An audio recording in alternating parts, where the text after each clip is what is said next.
캘리포니아에서 개척 교회를 하던 시절의 이야기입니다. 예수를 믿지 않는 사람들을 컨택해서 그분들을 모시고 교회를 꾸려나갔습니다. 정말 몇 분 빼고는 몽땅 다 예수를 안 믿는 분, 처음 믿는 분, 심지어요 크리스마스 때 됐을 때 크리스마스가 그 예수님의 생일인 거를 몰랐던 분도 있었어요. 이게 농담이 아니라 예수님의 생일, 산타클로스 날 아니냐고. 그래서 예수님의 생일이라고 그랬더니 아내가 막 부끄러워하니까 그 남편이 정색을 하고 너는 진짜로 알았다고? 이렇게 얘기할 정도로 정말 불신자들을 모시고, 그리고 몇몇 분들도 교회를 다녔던 아주 오래전에 이분들을 모시고 교회를 시작을 했었습니다. 근데 신앙이 없는 분들하고 교회를 꾸려나가는 것은 정말 쉽지 않았습니다. 가장 어려운 건 역시 재정이었어요. 그래도 처음에는 저희 집에서 시작을 했기 때문에 크게 페이가 나가는 것이 염려가 안 됐습니다. 그런데 모이는 인원이 30명을 넘어서부터는 집에서 모이기가 어려워져서 이제 미국 교회를 얻어서 모두 12시 예배로 드리게 됐습니다. 어느 날 예배를 마친 후에 함께 모두 모여가지고 점심을 먹는 자리에서 한 분이 제게 진지하게 물어봤어요. 목사님, 이 교회 렌트비는 어떻게 감당이 되나요? 라고 물으셨어요. 그래서 본래 일반적인 교회는 교인들의 헌금으로 유지를 합니다 라고 말씀을 드렸어요. 그 말을 들은 이분이 사뭇 심각해지셨습니다. 그러더니 저에게 그러면 우리 교회도 헌금으로 운영이 됩니까? 그렇게 물어봤어요. 그래서 우리 교회는 아직 그런 수준은 아니고요. 제가 그때 1홈 3억을 했었기 때문에 1홈 3억으로 제가 그 월급을 받고요. 그리고 몇몇 단체들에서 조금씩 후원해서 꾸려나갑니다 라고 말씀을 드렸어요. 그 대답을 들은 이분이 뜻밖의 반응을 보이셨어요. 이분이 주일날 우리가 교회에서 밥을 먹을 때 참 잘 먹었거든요. 그래서 어느 한 단체에서 내가 파송 그런 단어를 쓰진 않았지만 보내서 그 한 단체에서 계속해서 꾸준하게 지원을 하는 줄 알았다 라고 얘기하셨어요.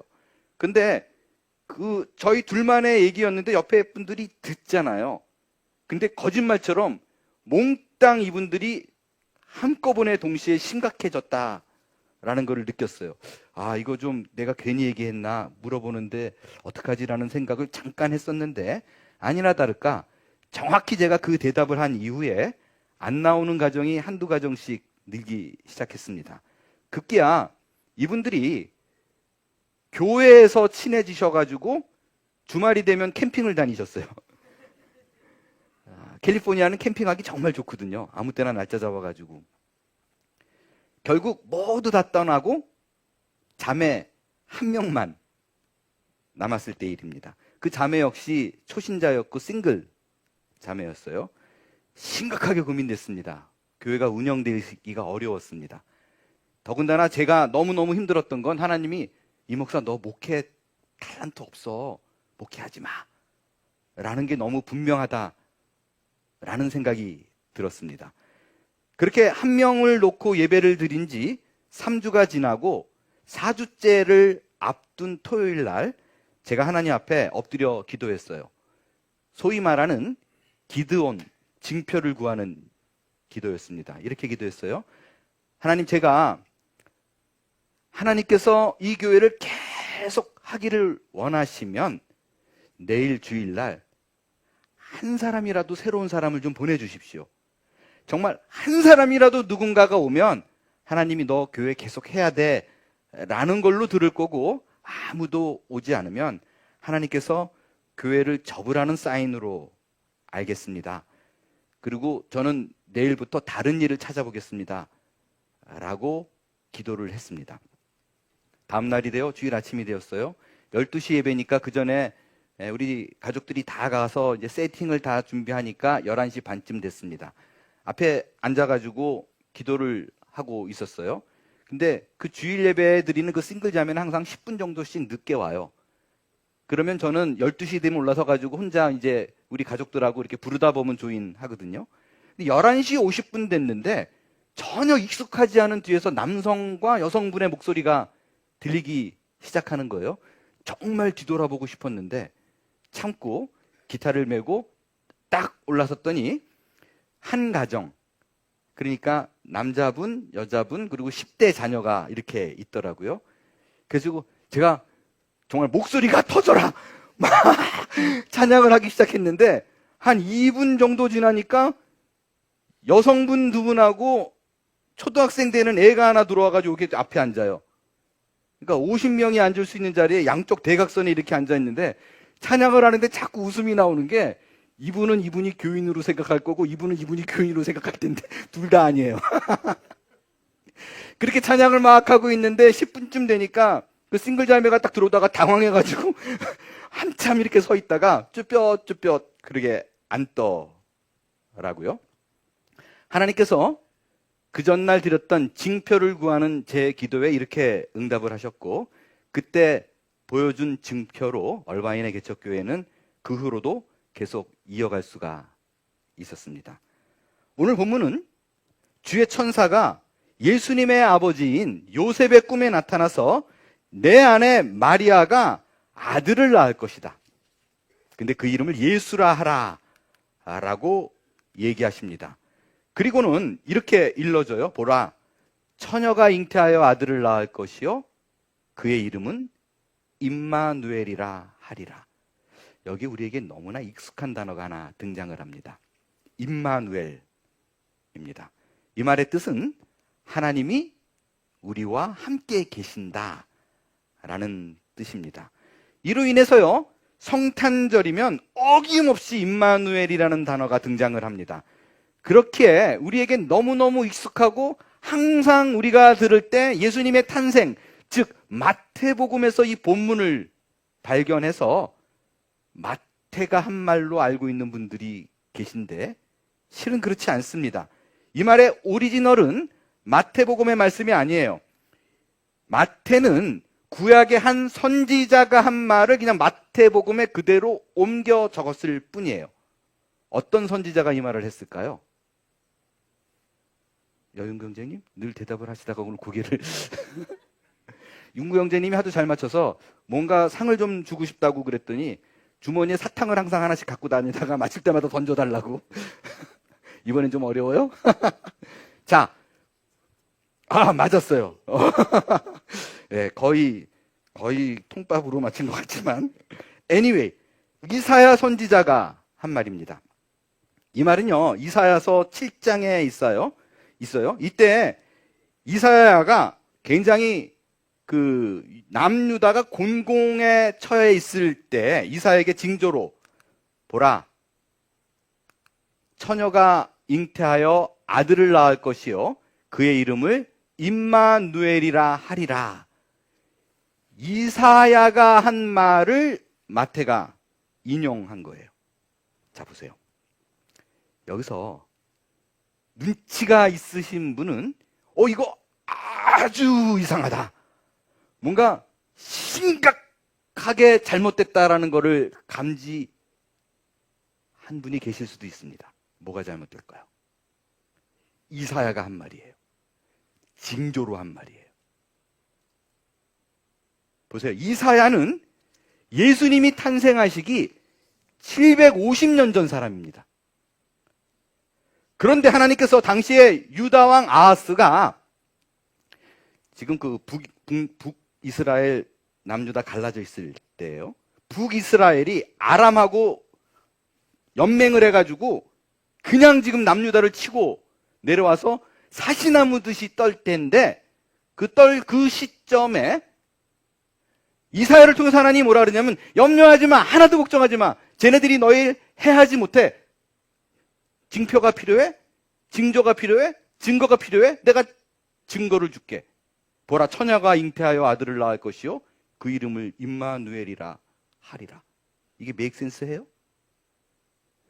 하나님 내게 징표를 보여주세요 그랬더니 750년 후에 일어날 일을 얘기해요.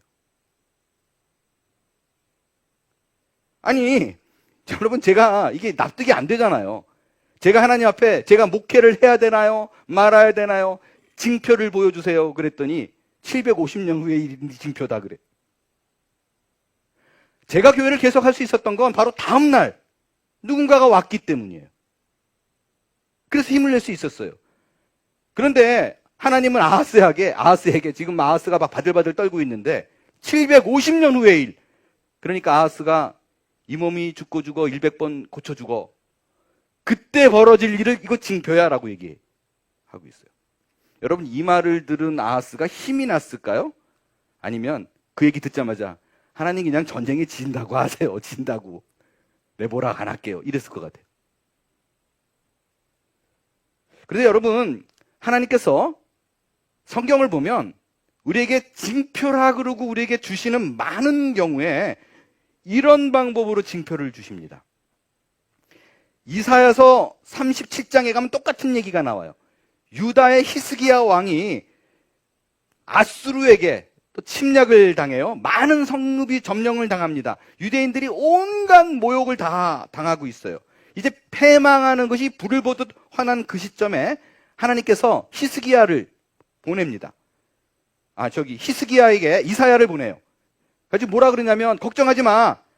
하나님이 결코 너희에게 그런 일이 일어나지 않도록 하고 오히려 저들이 패망할 거야. 이사야를 통해서 그의 종이 얘기를 해줘요. 그런데 내가 징조를 보여줄게. 너네가 이긴다는 징조. 벌어질 내용이 지금 당장 무언가를 알 수 있는 내용이 아니에요. 이렇게 얘기해요. 왕이여, 이것이 왕에게 징조가 되리니 올해는 스스로 난 것을 먹을 것이요, 둘째 해에는 또 거기에서 난 것을 먹을 것이요, 셋째 해에는 심고 거두며 포도나무를 심고 그 열매를 먹을 것이다. 그러니까 하나님께서 내가 걱정하지 마. 내가 이겨. 너 반드시 승리를 줄 거야. 그 징표를 줄게. 내일 마른 하늘에 벼락이 칠 거야. 우박이 떨어질 거야. 이러면 할렐루야 뭐 이러고 믿을 텐데 앞으로 3년 동안 벌어질 일이 징표래요. 이해가 돼요? 여러분 근데 성경에는요 뜻밖의 하나님께서 징조라고 하시면 이렇게 말하는 경우를 너무 많이 찾아봐요. 하나만 더 볼게요. 여러분이 잘 아는 모세예요. 출애굽기에 보면 하나님께서 나이가 80이 된 모세에게 짠 그러고 등장을 하죠. 떨기나무에. 애굽으로 가라. 그래서 거기에 고통받고 있는 내 백성을 네가 구해내라. 네가 인도해내거라. 그랬더니 모세가 어떻게 반응해요? 아이고 농담도 잘하십니다. 완전히 이런 투예요. 내가 지금 80이 됐는데 무슨 말씀을 하시고 있는 거예요? 안 갑니다. 그랬더니 예수님이 하시는 말씀이 하나님이 하시는 말씀이 뭐냐면 그래? 그거 가기 힘들어? 너에게 징조를 보여줄게. 그러면서 한 말이 출애굽기 3장 12절이에요. 하나님이 이르시되 내가 반드시 너와 함께 있으리라. 네가 그 백성을 애굽에서 인도하여 낸 후에 너희가 이 산에서 하나님을 섬기리라. 이게 너에게 보여준 증거래요.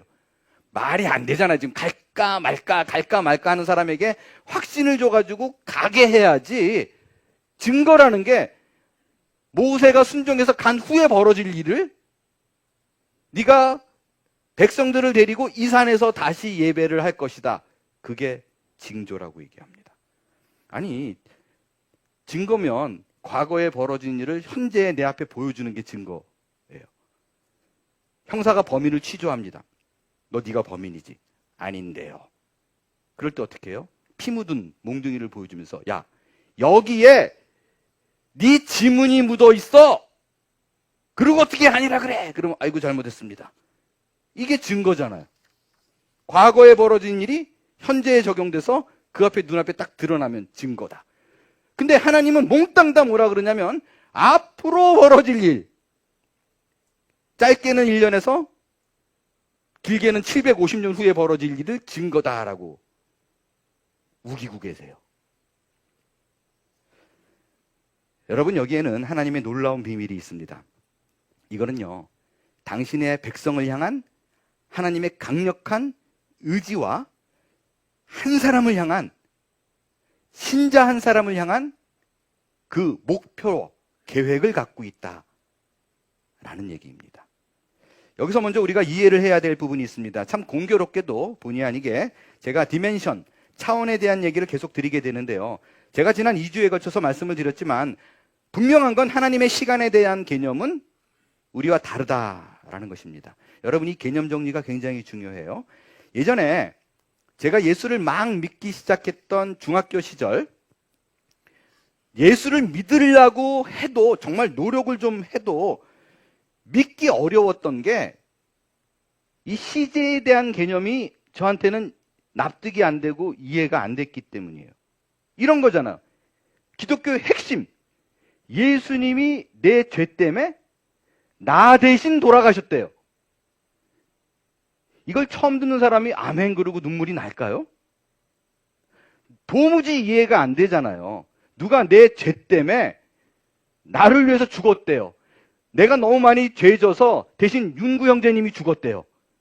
이해되잖아요. 대신 죽었다 그러는 건 나를 대신할 누군가가 지금 있어야 되는 건데, 나를 대신해서 죽었던 사람이 2000년 전 사람이래요. 이게 저는 도저히 시제적으로 말이 안 된다고 생각해서 정말 믿고 싶었는데 믿기가 어려운 거였었어요. 그래서 이걸 갖고 목사님이나 신앙의 선배들에게 물으면 한결같이 대답이, 하나님은 시공간을 초월한 분이다. 그 말도 이해가 안 되는 거예요. 시공간이라는 게 뭐고 초월한 분이라는 게 뭐고, 하나님은 천년이 하루가 천년 같고 천년이 하루 같고, 이 말도 무슨 말인지 이해가 안 되는 것이었어요. 그래서 계속 꼬치꼬치 캐묻으면 결론이 뭐예요? 그냥 믿어요. 왜 이렇게 의심이 많냐? 그냥 믿어요. 그러다가 어느 날, 고등학교 때쯤 된 것 같아요. 어느 날 이 물리학의 차원에 대한 얘기를 이해하고 나서는 저는 정말 예수를 믿는 게 쉬워졌어요. 정말 너무너무 쉬워졌어요. 적어도 이런 거잖아요. 우리가 2주 동안 살펴봤지만 적어도 4차원 이상의 존재가 되면, 4차원을 넘어서는 존재가 되면 시간의 구애를 받지 않는다라는 거잖아요. 그냥 과거, 현재, 미래가 한눈에 있다. 이거는 과학이에요. 그러니까 적어도 내가 믿는 하나님이 고작 4차원 수준이 아니라 수억 차원의 위에 있다. 그가 신이다라고 믿으면 그게 하나도 어려운 일이 아니구나. 시간에 묶여 있는 분이 아니구나. 라는 걸 알게 되고 나서요, 과학이 저는 신앙을 깊게 만드는 오히려 계기가 됐습니다. 바로 이런 관점으로 오늘 본문을 보면 충분히 이해가 됩니다. 인간에게 있어서 이 증거는 반드시 과거 혹은 현재여야만 돼요. 하지만 시간을 초월한 분에게는요, 과거, 현재, 미래가 중요하지 않아요. 이걸 굳이 설명할 방법도 없어요. 시제가 중요하지 않아요. 그래서 앞으로 미래에 벌어질 일인데 천년이 하루 같고 하루가 천년 같은 분이니까 그걸 그냥 현재에 쓰는 거예요. 그렇다면 지금부터 약 2800년 전에 이사야에게 하신 임마누엘, 하나님이 우리와 함께 하신 이 약속은요, 2800년 전에 이사야에게 한 말이 2000년 전에 이루어져서 끝난 말씀이 아니라는 것입니다. 이 약속은 이사야 이전에 시작해서 예수님 시대를 거쳐서 오늘까지 변함없이 우리에게 보여주시는 증거요, 징표요, 징조입니다. 하나님은 유다왕 아하스에게 앞으로 750년 후에 벌어질 처녀가 잉태하여 아들을 낳게 될 임마누엘을 증거로 주십니다. 그 말은 곧 오늘을 사는 우리에게도 하나님이 계획이 있고 목표가 있고 변함없는 인도가 있다라는 것입니다. 이사야에게 한 그 약속이 동일하게 오늘 우리에게도 분명하게 임한 약속이요, 증거입니다. 그게 임마누엘입니다. 하나님은 예수 그리스도를 이 땅에 보내셨어요. 그것은 하나님이 우리와 영원토록 동행하기 위한 그분의 계획이요, 일환입니다. 또한 그 계획이 갖는 엄청난 깊이와 놀라움을 단적으로 설명한 것이 예수 그리스도의 탄생이에요. 하나님께서 우리에게 직접 오셔서 우리의 시각과 우리의 차원으로 이해할 수 있는 함께하심, 영원히 같이 있음, 그거를 보여준 사건, 그게 임마누엘이고 성육신, 인카네이션인 것입니다. 오늘 그 깊은 성탄의 의미를 우리가 다시 한번 마음에 새길 수 있게 되길 바랍니다. 더불어 이 성탄절을 맞아서 하나님이 우리를 향하여 가지신 그 변함없는 열정, 그 끊임없는 하나님의 집요한 사랑, 이 앞에 항복할 수 있게 되기를 바랍니다. 그때 우리의 삶 속에 하나님의 이미 예비하신 그 놀라운 증거들이 발견될 것이고, 그분의 약속이 변함없이 수천 년을 지나 오늘 우리에게 이르게 될 줄로 믿습니다. 일어나 찬양하겠어요.